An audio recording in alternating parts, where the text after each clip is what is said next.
நேயர்களுக்கு வணக்கம். அரசியல் பேசலாமா? எஸ்ஆர்எம் பல்கலைக்கழகம் சார்பாக அதுல இயங்கக்கூடிய தமிழ் பிரிவு சார்பாக ஏற்பாடு பண்ணியிருந்த ஒரு நிகழ்ச்சியில எதிரும் புதிரும் அப்படின்னு சொல்லலாம். தமிழ் தேசியமும் இந்திய தேசியமும் வந்து ஒரே மேடையில அமர்ந்திருந்துச்சு. அதாவது நாம் தமிழர் கட்சியினுடைய தலைமை ஒருங்கிணைப்பாளர் சீமானும் பாஜக அண்ணாமலையும் ஒரே மேடைய பகிர்ந்திருந்தாங்க. அதுல இன்னும் சில சிறப்பு விருந்தினர்கள் இருந்தாலும் அரசியல் சார்பாக பாரிவேந்தர் அவரும் இணைந்திருந்தார். ஆனா வந்து இவங்க 2 பேரும் கலந்திருக்காங்க அப்படிங்கும்போது அது ஒரு பேசுபொருளாகி இருக்கு. இதற்கு முன்பாகவும் ஒரு சம்பவத்தை சீமான் அவர்கள் பண்ணியிருக்காரு. ஸோ இதை பத்தி தான் இந்த வீடியோல பேச போறோம். நிகழ்ச்சிக்குள்ள போகலாம். நிர்மலா சீதாராமன், அதாவது மத்திய நிதி அமைச்சர் நிர்மலா சீதாராமன் அவர்கள் வந்து சென்னை வந்திருந்தாங்க. சென்னை கிண்டியில் உள்ள சோலா ஐடிசி சோலா கிராண்ட் ஹோட்டல்ல மாவட்ட செயலாளர்கள் இருக்காங்க. பாஜக மாவட்ட செயலாளர் கிட்டத்தட்ட 16 பாஜக மாவட்ட செயலாளர்களோட ஒரு கலந்தாலோசனை கூட்டம், ஒரு மீட்டிங் வந்து நடத்தியிருந்தாங்க பாஜக மாநில தலைவர் மாற்றம் குறித்து. அந்த நிகழ்ச்சிக்கு பிறகு அவங்க யாரையெல்லாம் சந்திச்சாங்க அப்படிங்கிறதும் மிக பெரும் பேசுபொருளாகி இருக்கு. அது போக நேற்று பிரதமர் மோடி அவர்கள் ராமேஸ்வரம் வந்திருந்தாரு. பாம்பன் பாலத்தை திறந்து வச்சிருந்தாரு. சோ அதற்கு பிறகு அவர் பேசியது, அந்த நிகழ்ச்சியில முதலமைச்சர் அவர்கள் கலந்து கொள்ளாம தவிர்த்திருந்தாரு. ஊட்டியில ஒரு அரசு நிகழ்ச்சியில கலந்திருந்து ஏன் கலந்துக்கல அப்படிங்கிறதுக்கு விளக்கமும் கொடுத்திருந்தாரு. இது எல்லாமே ஹார்ட் ஆஃப் த டாபிக்கா இருக்கு. அதற்கு பதிலடியும் அண்ணாமலை அவர்கள் கொடுத்திருந்தாரு. சரி, முதல்ல நம்ம பிரதமர் நிகழ்ச்சியில இருந்து போயிடுவோம். பாம்பன் பாலம் கிட்டத்தட்ட 100 ஆண்டுகள் வரலாற்றுல இடம்பெற்ற புகழ்பெற்ற பாம்பன் பாலம் அதன் உறுதித்தன்மைய கொஞ்சம் கொஞ்சமா இழந்துட்டு வருது அப்படிங்கிற விஷயத்த வந்து உறுதிப்படுத்திட்டு அதற்கு பிறகு அது வந்து மாற்றி அமைக்கணும் அப்படிங்கிற முடிவுக்கு வந்து கிட்டத்தட்ட 26 மாதங்கள் பயன்பாட்டிற்கு பிறகு மீண்டும் வந்து புதிதாக திறக்கப்பட்ட அந்த பாம்பன் பாலம் நேற்று அதை பிரதமர் அவர்கள் திறந்து வைத்தாரு. திறந்து வைக்கும் போதே ஒரு பழுதின் காரணமாக அந்த லிப்ட் வந்து செயல்படலை சரியா அப்படிங்கிறதையும் நம்ம பார்த்திருந்தோம். அதை என்ஜினியர்ஸ் வச்சு அதை வந்து சரி பண்ணிடுவாங்க. பழுதுகள் ஏற்படுவது இயல்புதான். ஆனா அது உறுதித்தன்மையை மீண்டும் ஒரு முறை தீர ஆராய்ந்து விட்டு அதை மக்கள் பயன்பாட்டிற்கு கொண்டு வரணும் அப்படிங்கிறத நம்ம வந்து இந்த காணொலி வாயிலாக நம்ம வந்து சொல்றோம். எத்தனை பேர் பாக்குறாங்க இந்த காணொலி அப்படிங்கிறது தெரியல. நம்மளுடைய வேண்டுதலாகவும் அது இருக்கு. ஏன்னா ட்ரெயின் விபத்துகள், ரயில்வே துறையில விபத்துகள் வந்து அதிகரிச்சு கொண்டே இருக்கிற இந்த 10 வருட காலமாக அவ்வளவு விபத்துக்கள், அவ்வளவு கோரமான விபத்துக்கள். பாம்பன் பாலம் அப்படிங்கிறது வரலாற்று சிறப்பு மிக்க 100 ஆண்டுகள் பழமை பெற்ற ஒரு ரயில்வே பாதை அது, பாலம் அது. அதை வந்து உறுதித்தன்மை இழந்துருச்சுன்னு நீங்க புதிதா வந்து கட்டியிருக்கீங்க. கிட்டத்தட்ட 500 கோடிக்கு மேல செலவு பண்ணி கட்டியிருக்கீங்க. அப்படிங்கும்போது அதன் உறுதித்தன்மையை தீர ஆராய்ந்தரணும். இன்னொரு முறை ஏதாவது பழுதுகள் இருந்தா அதை வந்து உறுதியா 100க்கு 200% அதை சரி செய்து விட்டு மக்கள் பயன்பாட்டிற்கு வரணும் அப்படிங்கிறதையும் நம்ம வேண்டுகோளா வச்சிடறோம். எல்லாருடைய வேண்டுகோளாகவும் அதான் இருக்கும். சரி, ஓகே. அந்த நிகழ்ச்சியில கலந்து கொண்ட பிரதமர் மோடி அவர்கள் பேசும்போது பல்வேறு விஷயங்களை சொல்லியிருந்தாரு. 10 ஆண்டுகளாக 3 மடங்கிற்கு அதிகமாக நான் நிதியை கொடுத்துட்டேன் தமிழ்நாட்டிற்கு. ஆனா இங்க அழுது புலம்புகிறாங்க, நாடகம் ஆடுறாங்க அப்படிங்கிற மாதிரி விஷயத்தை எல்லாம் வந்து பேசியிருந்தாரு.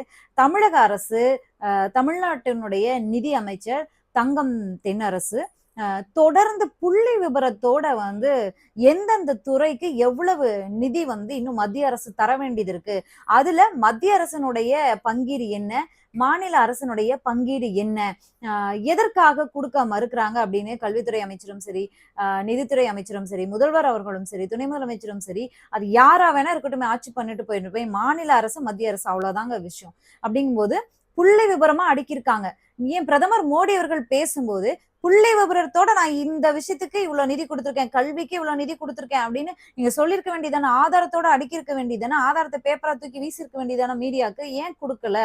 போற போக்குல குருட்டாம் போக்குல ஒண்ணு சொல்லிட்டு போற இடத்துல பிரதமர் மோடி அவர்கள் இல்ல அப்படிங்கிறத பாஜகவினர் எப்ப உணர போறாங்க? பிரதமர் மோடி அவர்கள் ஏன் இப்படி பேசினாரு அப்படிங்கிறது பெரும் விவாதமாயிருக்கு. ஏன் அப்படின்னா குஜராத் முதலமைச்சராக இருந்த போது மோடி அவர்கள் போட்ட ட்வீட்கள், அவருடைய பேச்சுக்கள் இன்னும் சமூக வலைதளங்கள்ல இருக்கு. அவர் எப்படி மத்திய அரச விமர்சிச்சிருக்காரு, நிதி கேட்டு ஆர்கியூ பண்ணியிருக்காரு, கோரிக்கைகளை வச்சிருக்காரு.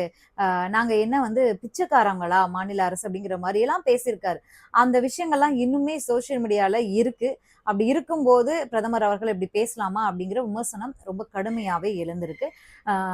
தமிழக அரசு பள்ளி மாணவர்களுடைய இளைஞர்களுடைய எதிர்காலமே கேள்விக்குறியாயிருக்கு இந்த பாஜக அரசனுடைய ஆட்சியாளர்களாக. அதாவது நம்ம தமிழ்நாட்டினுடைய முதலமைச்சர் வந்து நான் வந்து எனக்கு ஓட்டு போடாதவங்களுக்கும் சேர்த்து நான் தான் முதலமைச்சர், என்னுடைய திட்டங்கள் அவங்களுக்கும் சேர்ந்ததுதான் அப்படின்னு சொல்லி ஒரு அறிவிப்பை பதவியேற்றதுக்கு அப்புறம் சொல்லியிருந்தாரு.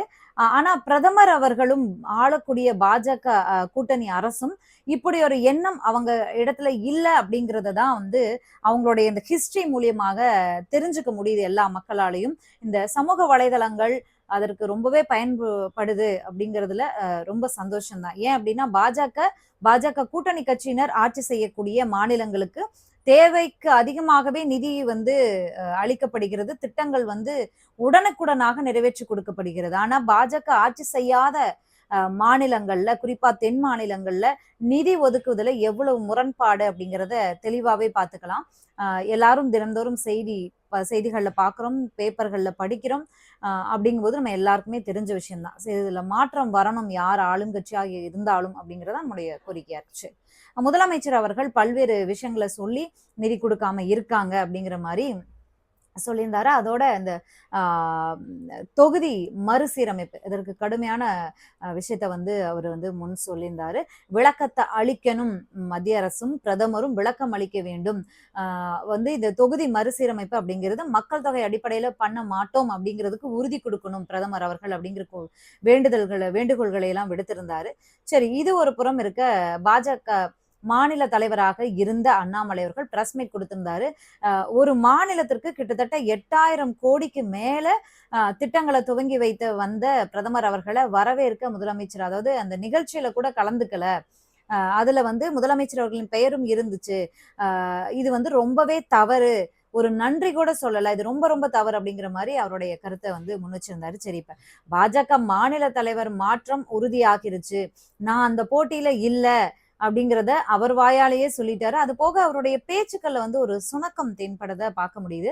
இந்த நாம் தமிழர் கட்சியினுடைய தலைவர் சீமான் அவர்களும் அண்ணாமலை அவர்களும் ஒரே மேடையில கலந்து கொண்ட அந்த நிகழ்ச்சியில பேசும்போது கூட ஒரு குட்டி ஸ்டோரி சொல்லியிருப்பாரு அண்ணாமலை.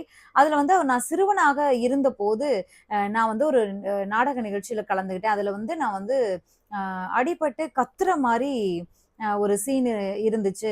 ஆனா நான் வந்து அங்க வந்து கத்தாம பயத்துல ஸ்டேஜ்ல அவ்வளவு பேரை பார்த்ததுல அப்படி திகைப்புல நின்னுட்டேன். அப்புறமா வந்து சரி நம்ம எதுவும் சரியா பர்ஃபார்ம் பண்ணலன்ட்டு போயிட்டு நான் ட்ரெஸ்ஸை மாத்திட்டு வேஷத்துக்கான உடைய கலட்டிட்டு நான் வந்து யூனிஃபார்ம் போட்டுக்கிட்டேன்.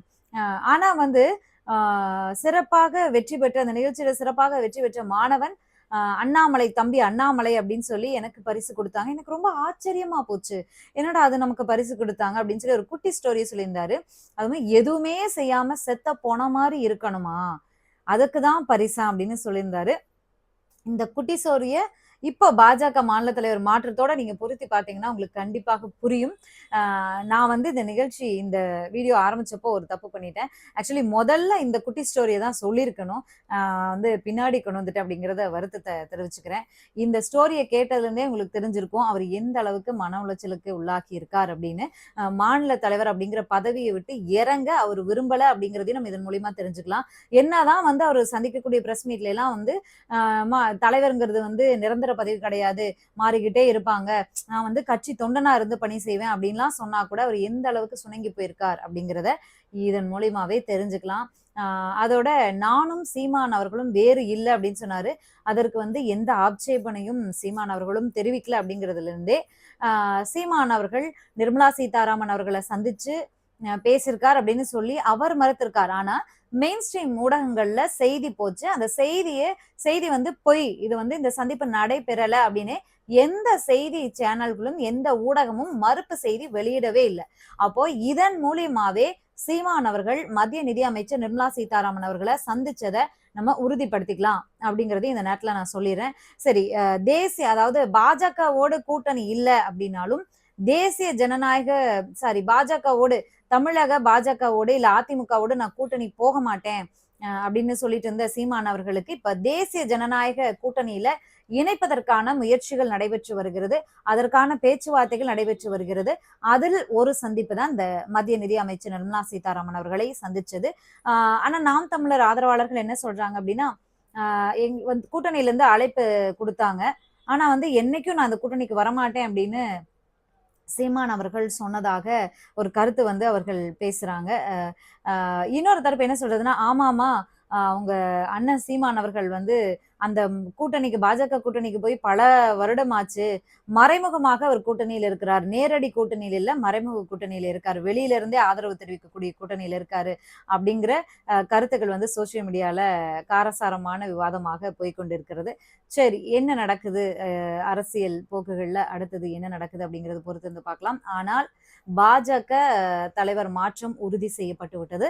இன்னொரு விஷயம், பிரதமர் அவர்கள் தமிழ்நாட்டிற்கு வந்தபோது, ராமேஸ்வரம் வந்தபோது, பாம்பன் வந்தபோது வரவேற்பு நிகழ்ச்சியிலேயே பாத்தீங்க அப்படின்னா முதல்ல நயினா நாகேந்திரன் நின்றுட்டு இருந்தாரு. அதுக்கப்புறம் தமிழக அமைச்சர்களான தங்கம் தென்னரசு, அதற்கு ராஜ கண்ணப்பன், அதற்கு பிறகு வானதி ஸ்ரீனிவாசன், அதுக்கப்புறம் பாஜக தலைவர்கள் பொன் ராதாகிருஷ்ணன், இன்னும் சில தலைவர்கள்லாம் லைனா நின்றுட்டு இருந்தாங்க. லாஸ்ட்ல தான் அண்ணாமலை அவர்கள் நின்றுட்டு இருந்தாரு.